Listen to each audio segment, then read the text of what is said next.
यहाँ पे क्वेश्चन के अंदर कहा गया है कि विविध शिक्षार्थियों वाली एक समावेशी कक्षा में सहयोगी अधिगम और समवयस्कों से सीखना, इससे संबंधित यहाँ पे 4 ऑप्शन दिए गए हैं।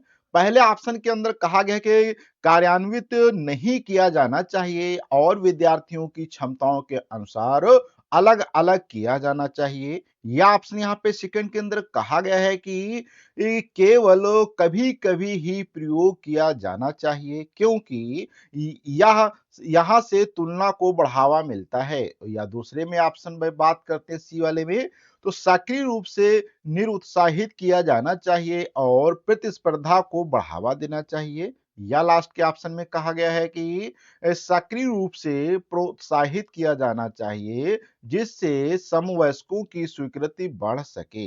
अब ये क्वेश्चन आपका सीटेट एग्जाम के अंदर पूछा भी जा चुका है। इसी टाइप के यहाँ पे आज हम टॉप 10 क्वेश्चन पे बात करने वाले हैं, जो कि सीडीपी पे आधारित होने वाले हैं तथा उन लोगों के लिए काफी ज्यादा हेल्पफुल होने वाले हैं जो कि फरवरी 2026 सीटेट का एग्जाम देने वाले हैं। तो अब देखते हैं इस क्वेश्चन का क्या करेक्ट ऑप्शन हो जाएगा। तो यहाँ पे इसका ऑप्शन आपको डी वाला करेक्ट देखने को मिल जाएगा।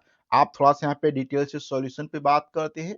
तो यहाँ पे कहा गया है कि समावेशी कक्षा की मुख्य विशेषताओं की अगर हम बात करते हैं, तो सभी क्षमताओं, पृष्ठभूमियों और आवश्यकताओं वाले बच्चे एक साथ सीखते हैं, इसलिए वहां कोऑपरेटिव लर्निंग अर्थात कौन सी लर्निंग, वहां पे कोऑपरेटिव लर्निंग जिसको हम सहयोगी अधिगम कहते हैं, और पीयर ट्यूटोरिंग अर्थात समवयस्क आधारित या सहायता पढ़ाना को सक्रिय रूप से बढ़ावा दिया जाता है।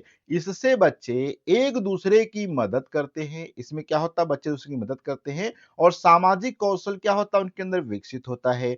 विशेष आवश्यकता वाले या जो कमजोर बच्चे होते हैं, बच्चों की स्वीकृति तथा आत्मविश्वास भी क्या होता है, यहाँ पे बढ़ता है। थोड़ा सा आगे बात करें, यदि सहयोगी अधिगम को रोका जाए या केवल कभी कभी किया जाए या प्रतिस्पर्धा और तुलना पर जोर दिया जाए, तो ये वर्गीकरण भी किया जाए या भेदभाव और अस्वीकार की भावना बढ़ सकती है, जो समावेशी शिक्षा जो होती है उसके उद्देश्यों के क्या है, बिल्कुल भी विपरीत है। इसलिए यहाँ पे विकल्प हमारे ए बी और सी क्या हो जाएंगे, गलत हो जाएंगे। अब यहाँ पे हम बात करते हैं नेक्स्ट क्वेश्चन के ऊपर, जिस क्वेश्चन के अंदर यहाँ पे कहा गया है कि विशेष आवश्यकताओं वाले बच्चों से व्यवहार करने के लिए निम्नलिखित दार्शनिक दृष्टिकोणों में से किसका अनुसरण किया जाना चाहिए, किसका किया जाना चाहिए। तो ऑप्शन ए के अंदर कहा गया है कि उन्हें केवल व्यवसायिक प्रशिक्षण दिया जाना चाहिए। या ऑप्शन बी के अंदर कहा गया है उन्हें समावेशी शिक्षा का और नियमित विद्यालयों में अध्ययन करने का अधिकार प्राप्त किया जाए। या ऑप्शन सी के अंदर कहा गया है उन्हें किसी प्रकार की शिक्षा की आवश्यकता ही नहीं होती है। या लास्ट के ऑप्शन में कहा गया है उन्हें पृथक करके उनकी शिक्षा किसी भिन्न शैक्षिक संस्थाओं में होनी चाहिए। अब यहाँ पे कहा गया विशेष जो आवश्यकता वाले बच्चे होते हैं उनसे संबंधित उनके व्यवहार को कैसे समझा जाए, कैसे उनका विकास किया जाए, उससे संबंधित क्वेश्चन है। तो यहाँ पे अगर हम बात करें इस क्वेश्चन का करेक्ट ऑप्शन जो होने वाला है, वो ऑप्शन यहाँ पे आपको बी वाला अर्थात उन्हें समावेशी शिक्षा और नियमित विद्यालयों में अध्ययन करने का अधिकार क्या है, प्राप्त हो जाए। अब थोड़ा सा डिटेल से बात करते हैं। तो समावेशी शिक्षा के सिद्धांत के अनुसार विशेष आवश्यकताओं वाले बच्चों को भी सामान्य बच्चों की तरह ही निकटवर्ती नियमित विद्यालयों में पढ़ने का अधिकार क्या है, देना चाहिए, जहां उनकी व्यक्तिगत आवश्यकताओं के अनुसार सहारा, संसाधन और अनुकूलन अर्थात एकोमोडेशन भी क्या है, प्रदान किए जाते हैं।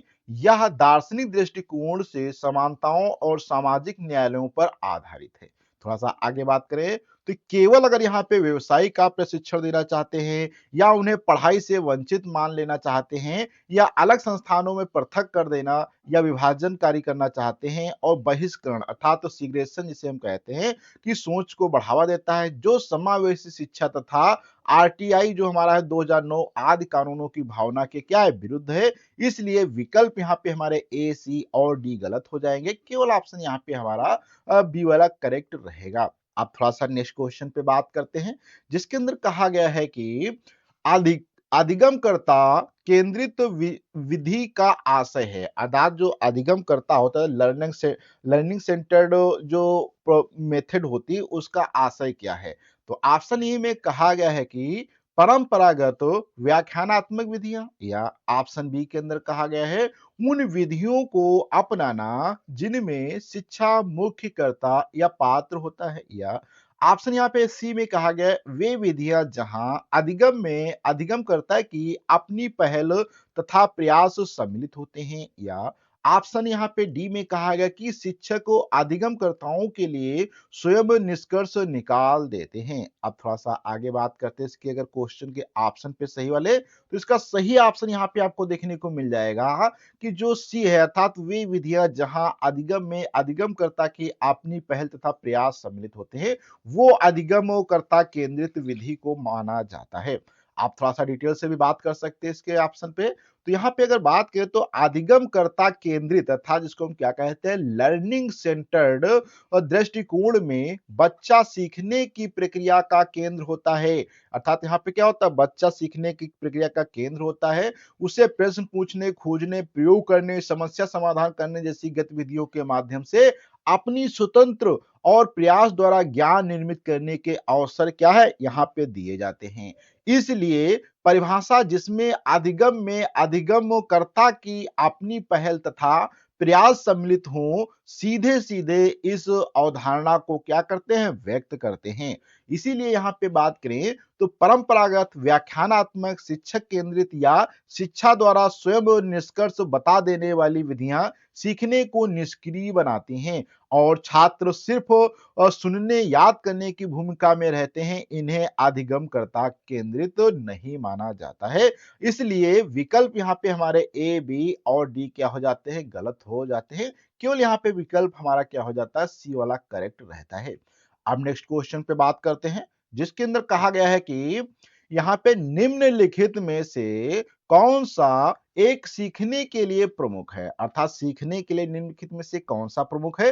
तो ऑप्शन ए के अंदर यहाँ पे कहा गया है रट कर याद करना, या फिर कहा गया है बी के अंदर अनुकरण करना, या ऑप्शन सी के अंदर कहा गया है अर्थ निर्माण, या ऑप्शन डी के अंदर कहा गया अनुबंधन। अर्थात कहा कि कौन सा सीखने का प्रमुख यहाँ पे जो है तरीका है। तो यहाँ पे रटकर याद करना, अनुकरण करना, अर्थ निर्माण कौन सा सही होगा? तो यहाँ पे ऑप्शन की बात करें तो इसका अर्थ निर्माण जो ऑप्शन हमारे यहाँ पे सी वाला करेक्ट हो जाएगा। थोड़ा सा इस पे डिटेल से एक्सप्लेनेशन पे बात किया जाए तो आधुनिक अधिगम दृष्टिकोण जो होता है, जो की विशेषता संरचनावादी जिसको हम कंस्ट्रक्टिविज्म कहते हैं, दृष्टिकोण जो होता है के अनुसार, इसके अनुसार जो होता है सीखना तब वास्तविक और दीर्घकालीन माना जाता है जब बच्चा नई जानकारी का अर्थ स्वयं बनाता है, उसे अपने पूर्व अनुभवों और ज्ञान से जोड़कर समझता है। इसे ही अर्थ निर्माण या यहाँ पे हम क्या कहते हैं मीनिंग मेकिंग कहा जाता है और इसे सीखने की मुख्य प्रक्रिया में माना जाता है। थोड़ा सा आगे बात करें तो केवल जैसे कि रटकर याद करना कहा गया है, या यांत्रिक अनुकरण कहा गया है, या अनुबंधन कहा गया जिसको हम कंडीशनिंग कहे से बनी आदतें सीखने के प्रारंभिक या नीचे स्तर के तरीके से होती हैं। इनमें गहरी समझ, तर्क और नए प्रसंगों में ज्ञान के उपयोग की क्षमता कम विकसित होती है। इसलिए यहाँ पे इन्हें सीखने का मुख्य आधार नहीं माना जा सकता है, जबकि अर्थ निर्माण उच्च स्तरीय सार्थक और स्थायी सीखने की ओर ले जाता है। आप थोड़ा सा नेक्स्ट क्वेश्चन पे बात करते हैं, जिसके अंदर कहा गया है कि पियाजे तथा वाइगोस्की के अनुसार एक रचनात्मक या संरचनावादी कक्षा कक्ष में अधिगम कैसा होता है? तो ऑप्शन ए के अंदर कहा गया है कि यहाँ पे उद्दीपन तथा अनुक्रिया के जोड़ से होता है, या ऑप्शन यहाँ पे बी में कहा गया शिक्षक द्वारा पुनर्बलवन किया जाना चाहिए, या ऑप्शन सी में कहा गया है शिक्षार्थियों द्वारा स्वयं सृजित किया जाना चाहता है, या ऑप्शन लास्ट वाले में कहा गया है कि शिक्षक द्वारा लिखवाया जाता है तथा शिक्षार्थी निष्क्रिय ग्रहणकर्ता होते हैं। अब यहाँ पे ये क्वेश्चन बहुत ही अच्छा है। अब अगर इसमें बात करें ऑप्शन करेक्ट होने की, तो यहाँ पे ऑप्शन आपका सी वाला करेक्ट है, जहाँ पे शिक्षार्थी द्वारा स्वयं सर्जित किया जाता है जो एक सक्रिय भूमिका निभाते हैं। देखो सक्रिय जब भी वर्ड आएगा जानो वही सही हो सकता है। निष्क्रिय या था तो जो जिसमें एक्टिव विद्यार्थी नहीं होगा वो तो आपका ऑप्शन हमेशा लगभग इनकरेक्ट ही जाएगा।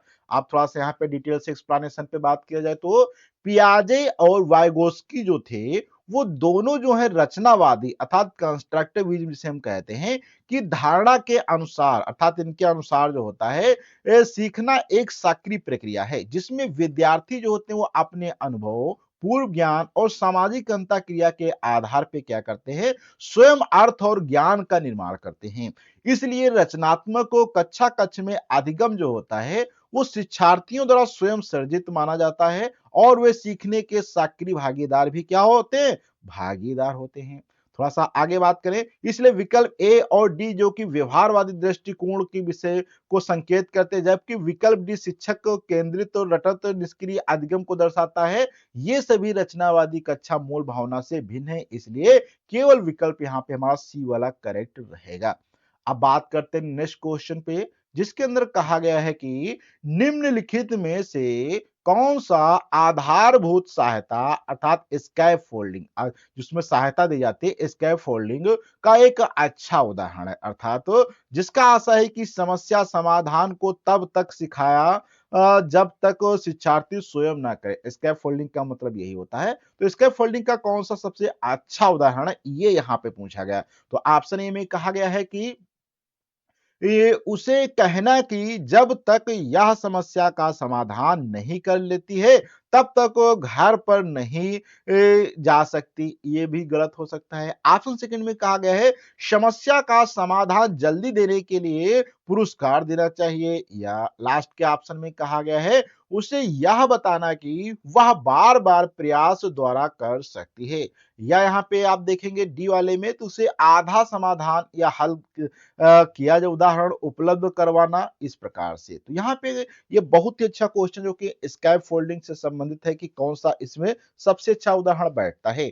तो यहाँ पे अगर हम बात करें इसके करेक्ट ऑप्शन की तो इसका डी वाला करेक्ट हो जाएगा कि उसे कुछ बताया जाता है फिर उसे कुछ स्वयं करने के लिए दिया जाता है, अर्थात यहाँ पे सहायता प्रदान की जाती है। थोड़ा सा डिटेल से बात कर लेते हैं। तो आधारभूत सहायता या स्कैप फोल्डिंग का अर्थ होता है कि शिक्षक या अधिक सक्षम व्यक्ति ऐसी अस्थायी मदद देता है जो बच्चे को उस कार्य तक पहुंचने में सहारा देती है जिसे वह अकेले अभी तक नहीं कर पा रहा था, और जैसे जैसे उसकी क्षमता बढ़ती है यह सहारा धीरे धीरे क्या कर जाता है घटा दिया जाता है। उसके बाद थोड़ा सा बात करें तो किसी समस्या का आधा हल किया हुआ उदाहरण देना वास्तव में स्कैप फोल्डिंग है, क्योंकि इसमें शिक्षक समाधान का कुछ भाग दिखाकर शेष भाग स्वयं पूरा करने के लिए क्या करते हैं विद्यार्थियों को छोड़ देते हैं। इससे तरीका भी समझ में आता है और आत्मनिर्भरता भी क्या होती है विकसित हो जाती है। इसलिए विकल्प यहाँ पे ए बी और आपके सी में या तो दबाव की बात की गई है या धमकी या केवल पुरस्कार या केवल मौखिक प्रोत्साहन है, ये प्रेरणा के उदाहरण तो हैं हो सकते हैं, लेकिन यहाँ पे अगर बात की समस्या समाधान की प्रक्रिया में संरचनात्मक या चरणबद्ध सहारा नहीं देते हैं, इसलिए ये हमारे गलत हो जाएंगे। केवल यहाँ पे स्कैप फोल्डिंग का अच्छा उदाहरण नहीं माना जा सकता है, इसलिए यहाँ पे ऑप्शन हमारा केवल डी वाला करेक्ट बैठता है। आप थोड़ा सा आगे बात करते हैं क्वेश्चन में, जिसके अंदर कहा गया है कि आपकी कक्षा में सीखने की विविध शैलियों वाले बच्चे उनका आकलन करने के लिए आप उन्हें क्या कहेंगे, अर्थात कोई मान लो क्लासरूम है जहां पे आप सीखने की विविध शैलियां वाले बच्चे भी बैठे हैं, उनका आकलन करने के लिए आप उनसे क्या कहेंगे। तो ऑप्शन ए में कहा गया है परीक्षण पूरे करने के लिए एक समान समय देंगे, या ऑप्शन बी में कहा गया है समान अनुदेश देंगे तथा उसके बाद बच्चों द्वारा परीक्षण में प्राप्त अंकों के अनुसार उनको नामित करेंगे, या फिर यहाँ पे कहा गया है कि कार्यों और परीक्षणों का एक समान सेट देंगे, या फिर लास्ट में कहा गया है विविध प्रकार के कार्य और परीक्षण देंगे। अब क्या होगा यहाँ पे करेक्ट ऑप्शन की, तो इसमें करेक्ट ऑप्शन आपका यहाँ पे डी वाला हो जाएगा। थोड़ा सा आगे बात करते हैं क्वेश्चन में। तो जब जब कक्षा में बच्चा की सीखने की शैली, रुचि, क्षमता अलग हो तो निष्पक्ष आकलन के लिए शिक्षक को विविध प्रकार के कार्य और परीक्षण जैसे लिखित, मौखिक, प्रोजेक्ट, प्रायोगिक प्रस्तुति आदि देने चाहिए, ताकि हर बच्चा अपने अनुकूल तरीके से सीखने और समझ को प्रदर्शित कर सके। यह बाल केंद्रित और लचीले मूल्यांकन की विशेषता है। थोड़ा सा आगे बात करते हैं। तो एक समान समय, समान निर्देश या एक साथ टेस्ट सेट देने से मूल्यांकन एक रूपी हो जाता है और विभिन्न सीखने शैलियों तथा व्यक्तिगत भिन्नताओं का सम्मान नहीं करता है। अतः इससे किसी के बच्चे की वास्तविक क्षमता छिप सकती है। इसलिए यहाँ पे विकल्प हमारे ए, बी और यहाँ पे सी क्या है, इनकरेक्ट हो जाते हैं। आप थोड़ा सा बात करते हैं नेक्स्ट क्वेश्चन पे 98 पे, जिसमें कहा गया है आजकल बच्चों की गलत अवधारणाओं को वैकल्पिक धारणाएं कहने की एक प्रवृत्ति है। इसे कहा जा सकता है, इसे क्या कहा जा सकता है? तो ऑप्शन ए में कहा गया है कि यहाँ पे बच्चों को उनकी सोच में प्रौढ़ों के समान मानना, या ऑप्शन बी में कहा गया है बच्चों की समझ में सूक्ष्म भेद करना और उनका अपने सीखने के प्रति निष्क्रिय रहना, या ऑप्शन सी के अंदर कहा गया पहचानना कि बच्चे सोच सकते हैं और उनकी सोच प्रौढ़ों से भिन्न होती है, या ऑप्शन डी के अंदर कहा गया बच्चों की गलतियों की व्याख्या के लिए मनोहारी शब्दों का उपयोग करना। कौन सा सही होगा? तो यहाँ पे बात करते हैं इस क्वेश्चन के करेक्ट आंसर की। तो यहाँ पे करेक्ट आंसर इसका सी वाला हो जाएगा। आप थोड़ा सा यहाँ पे आगे बात करते हैं इसके एक्सप्लेनेशन पे। तो यहाँ पे कहा गया है कि गलत धारणाएं शब्द की जगह वैकल्पिक धारणाएं कहना इसे स्वीकार्यता को पर दर्शाता है कि बच्चे स्वयं सोचते हैं, अपने अनुभवों के आधार पे दुनिया की व्याख्या करते हैं और उनकी सोच व तर्क वयस्कों या पाठ्य पुस्तक की वैज्ञानिक व्याख्याओं से क्या होती है, अलग हो सकती है। इसलिए प्रवृत्ति बच्चों को सक्रिय विचारक मानने से जुड़ी है। यह केवल सुंदर शब्दों का उपयोग यह केवल सुंदर शब्दों का उपयोग अर्थात जो विकल्प डी में कहा गया है, या बच्चों को प्रौढ़ जैसा मान लेना जो कि विकल्प ए में कहा गया है, विकल्प नहीं है। ना ही उन्हें निष्क्रिय मानने से समय जो कि विकल्प बी में कहा गया है, बल्कि रचनावादी दृष्टिकोण के अनुसार ये वैकल्पिक धारणाएं बच्चों की अंतर्जात या सहज समझ का संकेत है, जिस पर शिक्षक को काम करके सही वैज्ञानिक अवधारणाओं तक पहुंचाना चाहिए। अब बात करते क्वेश्चन नंबर 99 में, जिसके अंदर कहा गया है निम्नलिखित में से कौन सा माध्यमिक विद्यालय की कक्षा कक्ष में शिक्षक की भूमिका का सर्वोत्तम या उचित वर्णन करता है? कौन सा वर्णन करता है? तो ऑप्शन ए में कहा गया है प्रथम स्थान के लिए विद्यार्थियों को आपस में प्रतिस्पर्धा के लिए बढ़ावा देना, या ऑप्शन सी में कहा गया है बहुपरिप्रेक्ष्य को निरुत्साहित करना तथा एक आयामी परिप्रेक्ष्य पर केंद्रित होना, या ऑप्शन सी में कहा गया है व्याख्यान देने के लिए पावर पॉइंट प्रस्तुतिकरण का प्रयोग करना, या लास्ट के ऑप्शन में कहा गया है चर्चाओं के अवसर उपलब्ध कराना। अब यहाँ पे बात करें इस क्वेश्चन का करेक्ट आंसर कौन सा हो जाएगा, तो करेक्ट ऑप्शन इसका देखते हैं तो यहाँ पे डी वाला हो जाएगा। अब डी क्यों होता है इस पे थोड़ी सी अगर हम बात कर ले यहाँ पे, तो आधुनिक माध्यमिक कक्षा में शिक्षक की भूमिका मुख्य भूमिका सुविधाकार होती है, जो विद्यार्थियों के लिए ऐसा वातावरण बनाता है जहां वे संवाद, प्रश्न पूछने, तर्क वितर्क करने और चर्चा के माध्यम से सक्रिय रूप से सीख सके। इसलिए चर्चाओं के अवसर उपलब्ध कराना शिक्षक की भूमिका का सबसे उचित वर्णन माना जाता है। वहीं पे थोड़ा सा आगे बात करें तो केवल प्रतिस्पर्धा को बढ़ावा देना, एक आयामी दृष्टिकोण थोपना या केवल पीपीटी आधारित व्याख्यान देना, शिक्षक को अनियादित या शिक्षक केंद्रित बना देना, जिसमें विद्यार्थियों की सक्रिय भागीदारी क्या होती है, रचनात्मक सोच और आलोचनात्मक दृष्टिकोण क्या होते हैं, विकसित नहीं हो पाते हैं। इसलिए यहाँ पे विकल्प आपके ए, बी और सी क्या हो जाएंगे, उपयुक्त नहीं है। आप थोड़ा सा आगे बात करते हैं नेक्स्ट क्वेश्चन पे, जो कि यहाँ पे दिया गया है अभिप्रेरणा और अधिगम के बारे में निम्नलिखित में से कौन सा एक कथन सही है? कौन सा कथन सही है? तो ऑप्शन ए में कहा गया है अधिगम केवल तभी प्रभावी होता है जब शिक्षार्थी बाहरी रूप से प्रेरित हो, बाहरी कारणों से प्रेरित हो। या ऑप्शन बी में कहा गया है अधिगम में प्रेरणा की कोई भूमिका नहीं होती है। या ऑप्शन सी में कहा गया अधिगम केवल तभी प्रभावी होता है जब शिक्षार्थी बाहरी पुरस्कारों का उपयोग करने से प्रेरित हो। या ऑप्शन डी में कहा गया है कि अधिगम केवल तभी प्रभावी होता है जब शिक्षार्थी में भीतरी प्रेरणा को सीखने की अंतर्निहित इच्छा होती है, अंतर्निहित इच्छा होती है। तो यहाँ पे करेक्ट ऑप्शन की बात किया जाए तो इसका करेक्ट ऑप्शन यहाँ पे आपको देखने को मिलेगा डी वाला।